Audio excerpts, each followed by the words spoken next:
ప్రియ దేవుని బిడ్డలారా, బైబిల్ చదవటం వినటం వల్ల మనలో విశ్వాసం పెరుగుతుంది. మన మార్గానికి త్రోవ చూపుతుంది. సమస్త జనులను శిష్యులనుగా చేయుడి మత్తయి 28:19 వచనంలో దేవుని వాక్యం తెలియచేస్తోంది. తెలుగు బైబిల్స్ను ఆర్ఆర్కే మూర్తి గారు రీసెర్చ్ చేసి విశ్లేషణ చేసిన బైబిల్లోని ప్రతి అధ్యాయాలను వచనాలను వరుస క్రమంలో అనగా ఆదికాండం నుండి ప్రకటనా గ్రంథం వరకు ఇవ్వబడుతుంది. ప్రతి ఒక్కరూ ఆధ్యాత్మికంగా విశ్వాసంలో బలపడి మీ జీవితంలో ఎదుర్కొంటున్న సమస్యల నుండి విడుదల పొందండి. ప్రతి ఒక్కరూ మీ దీవెన టీవీని సబ్స్క్రైబ్ చేసి ఈ వాక్యాన్ని లైక్ చేసి మీ మిత్రులకు బంధువులకు షేర్ చేయండి. దేవుని సువార్తను ప్రకటింపబడుటలో మీరు పాలిభాగస్తులు కండి. ప్రియ సోదరి సోదరులారా, మన వాక్య పాఠ్య భాగం మార్కు సువార్త 14వ అధ్యాయం 37 నుండి 72వ వచనం వరకు సావధానంగా వినండి. 37 నుండి 40వ వచనం వరకు ఆయన మరల వచ్చి వారు నిద్రిస్తూ ఉండడము చూచి, సీమోను, నీవు నిద్రిస్తున్నావా? ఒక్క ఘడియ అయినా మేల్కొని ఉండలేవా? మీరు శోధనలో ప్రవేశించకుండా మెలకువగా ఉండి ప్రార్థించుమని చెప్పి తిరిగి వెళ్లి ఇంతకు ముందు పలికిన మాటలనే పలుకుతూ ప్రార్థించాడు. ఆయన తిరిగి వచ్చి చూడగా వారు నిద్రిస్తున్నారు. ఏలయనగా వారి కన్నులు భారముగా ఉన్నాయి. ఆయనకేమి ఉత్తరమివ్వాలో వారికి తోచలేదు. శిష్యులకు ఏమీ ఆందోళన లేదు. నిశ్చింతగా ఆదమరచి నిద్రపోతున్నారు. పేతురు మేల్కొని ప్రార్థిస్తూ ఉంటే ఎంత బాగుండేది. ఇప్పుడు యేసునే ఎరగను అనేటంతవరకు దిగజారిపోతున్నాడు. శోధనలను జయించడానికి ఒకే ఒక మార్గముంది. మెలకువగా ఉండి ప్రార్థించాలి. రెండోసారి వచ్చి చూస్తే వారంతా గాఢ నిద్రలో ఉన్నారు. శరీరం ఎంత మోసకరమైందో పసికట్టండి.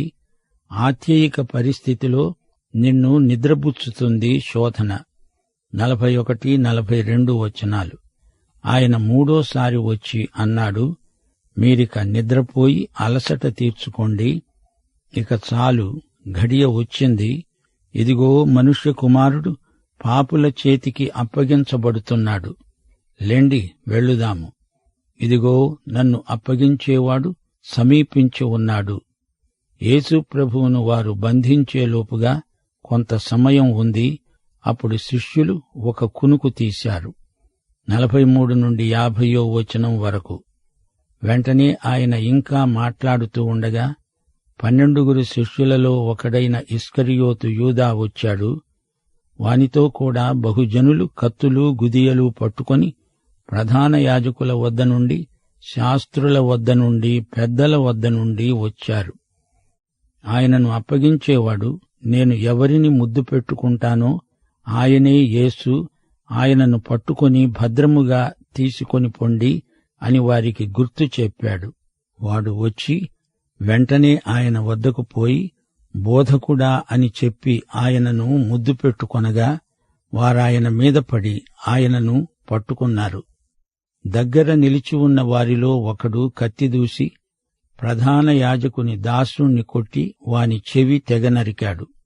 అందుకు యేసు అన్నాడు, మీరు బందిపోటు దొంగ మీదికి వచ్చినట్లు కత్తులతో గుదియలతో నన్ను పట్టుకోటానికి వచ్చారా? నేను ప్రతిదినము దేవాలయములో మీ వద్దనే ఉండి బోధిస్తూ ఉండగా మీరు నన్ను పట్టుకోలేదే? అయితే లేఖనములు నెరవేరునట్లు ఈలాగు జరుగుతున్నది. అప్పుడు వారంతా ఆయనను విడిచిపోయారు. పండగ సమయంలో ఆయన్ను పట్టుకోకూడదు అన్నారు గాని పట్టుకోటానికి తయారయ్యారు. ఇస్కరియోతు యూదా నీచుడైన స్వామిద్రోహి. ప్రభువు ఆ సమయంలో ఎక్కడ ఉంటాడో యూదాకు తెలుసు గనుక శత్రువులను అక్కడికే తెచ్చాడు. ముద్దు ప్రేమను వ్యక్తం చేస్తుంది. అయితే యూదా ప్రభువును ముద్దు పెట్టుకుని శిలువకు, శత్రువులకు ఆయన్ను అప్పగించాడు. ఈ విధమైన కపటము అతణ్ణి చరిత్రలో అధమాధమ స్థితికి చెందిన వంచకుని స్థాయికి తెచ్చింది. యేసు అక్షరాలా మానవుడే. ఆయన భావోద్రేకాలను గమనించండి. ఆయన ఎంత బాధపడి ఉంటాడో ఊహించగలరా? ఆయనను అంతమందిలో గుర్తించటం సిపాయిలకు కష్టం. యూదా వారికి సాయం చేస్తున్నాడు. యూదా యేసు ప్రభువును బోధకుడా అని సంబోధించాడు, ప్రభువా అని పిలవలేదు. 1 కొరింథీ 12:3 అంటోంది, పరిశుద్ధాత్మ వలన తప్ప ఎవ్వడూ యేసును ప్రభువు అని చెప్పలేడు. అది అసలు రహస్యం. యేసు పాపుల చేతికి అప్పగించబడిన ఘడియ అది. చీకటి శక్తులు విజృంభించాయి. శిలువ మీదికి వెళ్లడానికి ప్రభువు తనను తానే వారి చేతికి అప్పగించుకున్నాడు. సీమోను పేతురు యేసును శత్రువుల బారి నుండి కాపాడదామని చూచాడు. గాని యేసు లేఖనముల నెరవేర్పు దృష్ట్యా శిలువ మరణం పొందక తప్పదు. శాస్త్రులకు పరిసయ్యులకు లేఖనాలు తెలుసా? తెలిస్తే యేసును ఎందుకలా హింసిస్తారు? అందరూ ఆయనను విడిచిపెట్టి పారిపోయారు. ఒక దాసుణ్ణి కొట్టి అతని చెవి తెగనరికినవాడు పేతురే. చెవి తెగిన మనిషి పేరు మల్కు అని యోహాను సువార్తలో చెప్పబడింది. పేతురు చేపలు పట్టిన చేత్తో ఖడ్గం పట్టుకున్నాడు. అతడు గురి తప్పాడు. మల్కు మెడకు తగలాల్సిన కత్తి చెవికి తగిలింది. అందరూ ఆయనను విడిచిపెట్టిపోయారు. అది లేఖనముల నెరవేర్పు.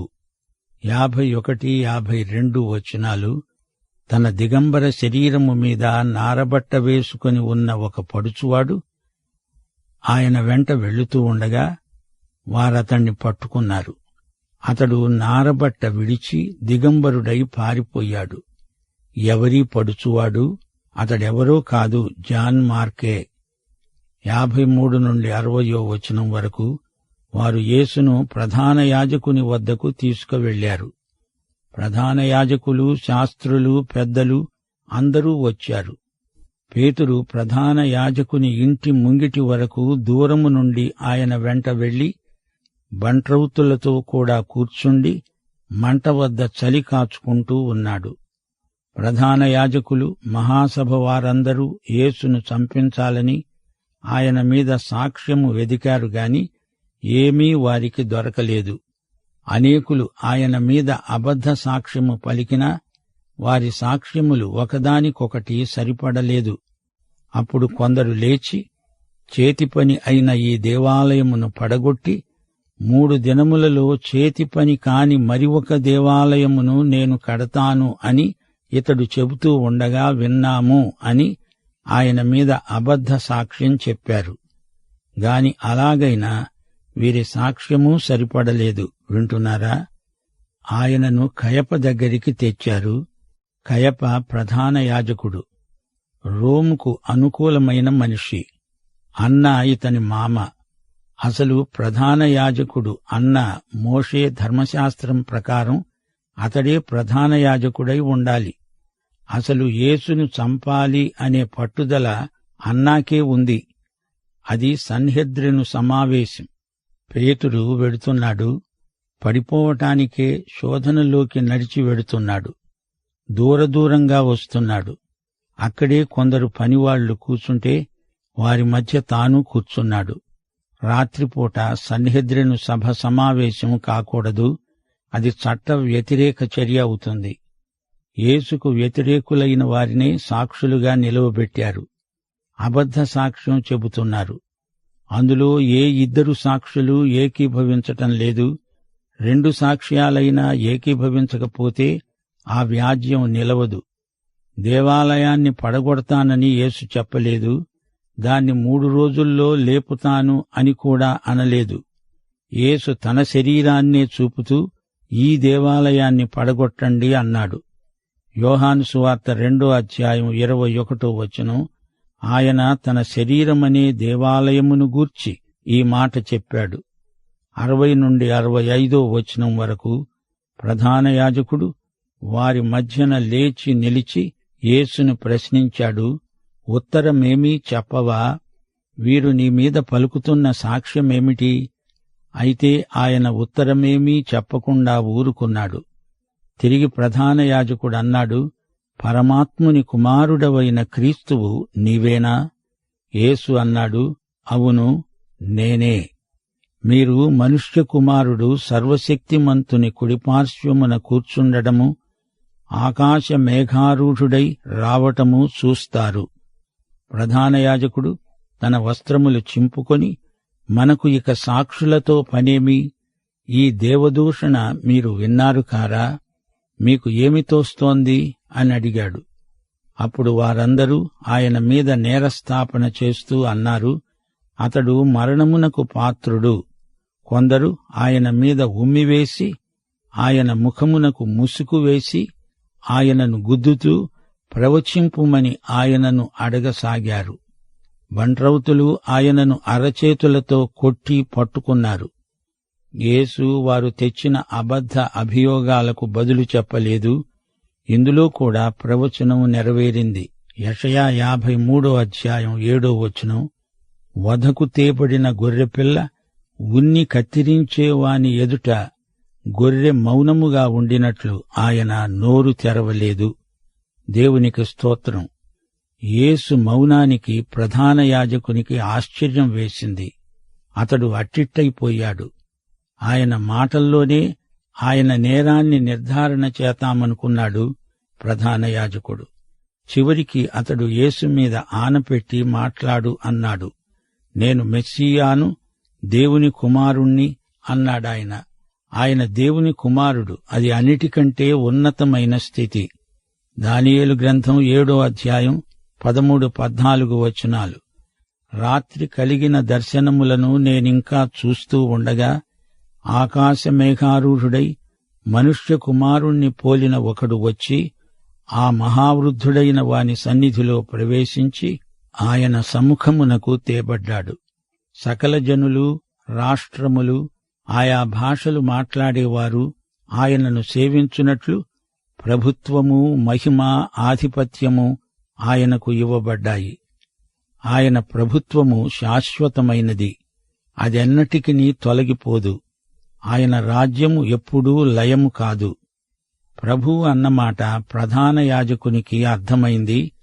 అతడు తన ఉద్రేకాన్ని ఆగబట్టుకోలేక బట్టలు చించుకున్నాడు. ప్రధాన యాజకుడు అలా చేయకూడదు. అది మోషే ధర్మశాస్త్రానికి విరుద్ధం.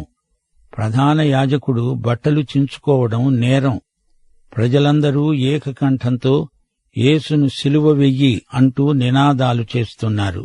ఇతడు తానే మెస్సీయాను అంటున్నాడు. వీరే పిలాతు దగ్గర మరో అభియోగం తెచ్చారు. మార్కు సువార్త 15:3 పిలాతు, యూదుల రాజువు నీవేనా అని అడిగితే ఆయన నీవన్నట్టే అన్నాడు. మనుష్య కుమారునిపై వారు ఉమ్మివేశారు. లోపల యేసుకు విచారణ జరుగుతూ ఉండగా పేతురు శోధన స్థలంలో కూర్చొని ఉన్నాడు. 66 పేతురు ముంగిటి కింది భాగములో ఉండగా ప్రధాన యాజకుని పనికత్తెలలో ఒకటి వచ్చి పేతురు చలి కాచుకుంటూ ఉంటే చూచింది. అతణ్ణి నిదానించి చూచి, నీవు నజరేయుడైన ఆ యేసుతో కూడా ఉండినవాడవు కాదా అన్నది. అందుకతడన్నాడు, ఈయన ఎవరో నేనెరుగను, నీవు చెప్పినది నాకు బోధపడలేదు. ఈ మాట అని అతడు నడవలోకి వెళ్ళాడు. అంతటా కోడి కూసింది. ఒక పనికత్తె చిన్న పిల్ల ఒక మాట అంది. దానితో పేతురు శోధనకు లొంగిపోయే పరిస్థితి ఏర్పడింది. యేసును నేను ఎరగనని సులభంగా అబద్ధం చెప్పేశాడు. యేసు అనుచరుణ్ణి అని చెప్పుకోవడానికి, ఒప్పుకోవడానికి సిగ్గుపడ్డాడు. పిరికితనం, బలహీనత అతణ్ణి ఆవేశించాయి. ఇలాంటి శోధన రాకుండా, అథవా వచ్చినా దానికి లొంగకుండా దేవుడు మనకు సహాయము చేయునుగాక. 69 ఆ పనికత్తె అతణ్ణి చూచి, ఇతడు వారిలో ఒకడు అని దగ్గరే నిలిచి ఉన్న వారితో మరల చెప్పసాగింది. అతడు మరల నేను కాదు అన్నాడు. కొంతసేపైన తరువాత దగ్గర నిలిచి ఉన్నవారు మరల పేతురును చూచి, నిజముగా నీవు వారిలో ఒకడవు, నీవు గలిలయుడవు గదా అన్నారు. అందుకతడు, మీరు చెబుతున్న మనిషిని నేనెరుగను అని చెప్పి శపించుకోవడానికి, ఒట్టు పెట్టుకోవడానికి మొదలుపెట్టాడు. వెంటనే రెండోమారు కోడి కూసింది. గనుక కోడి 2 మారులు కూయకమునుపు నీవు నన్ను ఎరుగనని ముమ్మారు చెబుతావని తనతో చెప్పిన మాట పేతురు జ్ఞాపకమునకు తెచ్చుకొని తలపోస్తూ ఏడ్చాడు. పేతురు గలిలయ ప్రాంతీయుడు. అతని మాటల్లో, ఉచ్చారణలో గలిలయ యాస అతణ్ణి పట్టి ఇచ్చింది. పేతురు అతిగా మాట్లాడి అపాయాన్ని కొని తెచ్చుకున్నాడు. పేతురుకు తన బలహీనత ఏదో తనకే తెలియదు. ప్రాణం పోయినా పర్వాలేదు, నేను ప్రభువును ఎరగనని చెప్పను అని బీరాలు పలికిన పేతురేనా ఇతడు? క్షణికోద్రేకంలో, ఆవేశంలో అన్న మాటలవి. పేతురుకు వేరే ఉద్దేశ్యమేమీ లేదు. అతడు ప్రభువును ఎంతో ప్రేమించాడు. అందులో ఏ సందేహమూ లేదు. శోధనకు ఒత్తిడిని బట్టి రాజీ పడ్డాడు. తన శరీరాన్ని అదుపులో ఉంచుకోవడం మాట అటుంచి తానే దానికి లోనైపోయాడు. అయితే ఆ తరువాత పేతురు ఎంతో పశ్చాత్తాపపడ్డాడు. ప్రతి విశ్వాసికి ఇలాంటి విషమ పరీక్షలు ఎదురవుతాయి. హృదయం బద్దలు కాగా పేతురు విలపించాడు. ప్రభువును బాధపెట్టానే అని విలవిలలాడిపోయాడు. కన్నీరు కార్చాడు. ఆ తరువాత 1 పేతురు 1:5 అతడే రాశాడు, కడవరి కాలమందు బయలుపరచబడడానికి సిద్ధముగా ఉన్న రక్షణ మీకు కలుగునట్లు విశ్వాసము ద్వారా దేవుని శక్తి చేత మీరు కాపాడబడుతున్నారు. దేవునికి స్తోత్రం.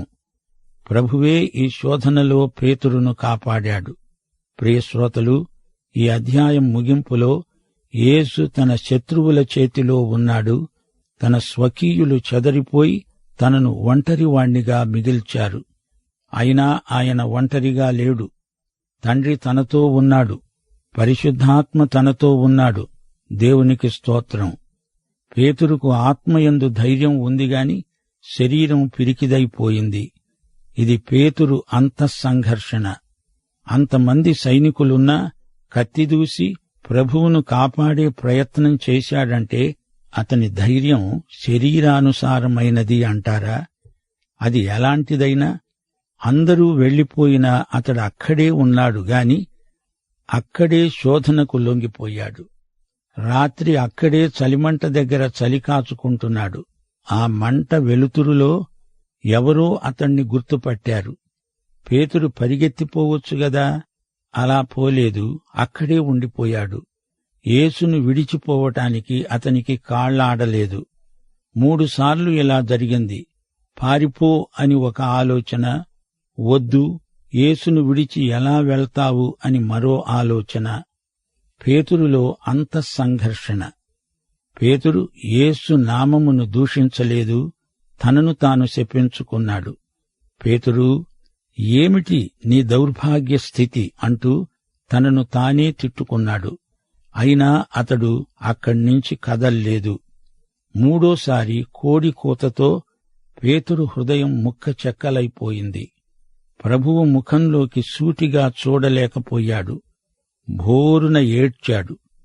పేతురుకు వచ్చిన శోధన ఎంతో ధైర్యసాహసాలు గలవారికే వస్తుంది.